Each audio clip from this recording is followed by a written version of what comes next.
So we're standing here. I know you can't see it in the shot right now, but you're going to in a second. Here's an auger that we had a little problem with, we want to talk to you about today. It's an 8-inch by, I don't know, 50 or something like that. We use this one quite a bit to load trucks when we're combining and stuff like that. We have two of them. This one's an 8-inch by, I'm going to say 50. I'm not sure about that. We got one that's the same diameter, a little bit shorter. Same PTO setup, just like this one is, runs off a tractor, power takeoff. The other one is exactly the same, but the power takeoff's back a little bit further, so that's actually a little bit nicer. But our first load of wheat that we were going to load out this year, Frank had a little issue, and I'm going to have him tell you about it because I wasn't there for it.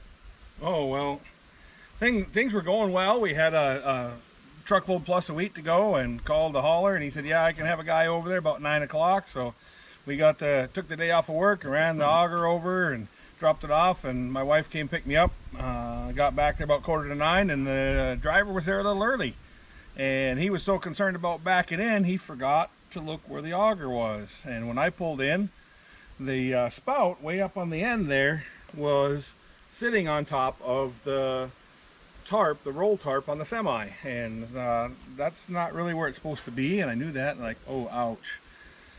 So I pulled in, got out, and the driver was out. He was cranking on the winch here, which we'll talk about that in a minute, but he was cranking it to lift it up, and he had backed the trailer under the auger, but it wasn't high enough at the point, and he ripped a bunch of holes in the roll tarp, which made the owner of the business probably not real happy. But long story short, when he caught the top of the auger, he didn't realize it on the tarp. He backed clear into the sleeper window on the truck, so he busted that out, and that's when he came aware that he was having a problem.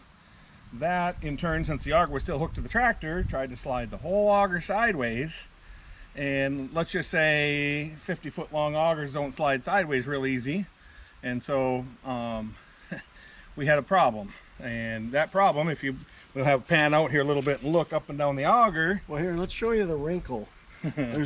There's a bit of a wrinkle in it here, and you're going to look at that and say, well, gosh, I don't know, that doesn't seem like that big of a deal.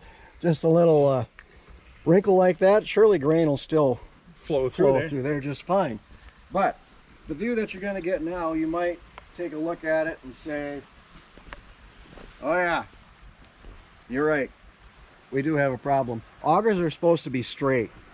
This one is now set up to auger around corners. Albeit a small corner, but when you turn a straight auger on at high speed on the tractor PTO, it jumps all over the place. And this will be, if we repair it, will be a major repair, because we'll have to cut the auger, cut out all the bad pieces, shorten up the drive shaft, shorten up the auger.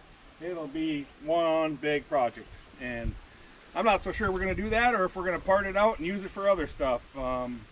Hopefully we can find another auger at a reasonable price. Maybe one of the neighbors has one laying around in the wood yard, or somewhere that we can maybe make a good deal on. The winch on this isn't real good shape either, because when the driver having a bad day, break out the window, tear the tarp, bend the auger, then he grabbed a hold of the winch and was cranking it up, and it slipped out of his hand and it came back around and smashed him right in the forearm, and he ended up having to go get an x-ray. So all in all, it wasn't broken. It was not broken. He ended up with just a bad bruise, and he came back and took the load of wheat to the elevator for me, and add insult to injury, literally, on all of it. Apparently last year there was a whole bunch of poor quality wheat, and so now they're inspecting everything. My wheat had no damage, visible damage, great moisture, no weeds, all looked good to go, except they got something called falling numbers, which I'm sure Jeff will explain in another issue of this Odyssey. But it cost me 75 cents a bushel, so I lost $650 on dock on that load of wheat.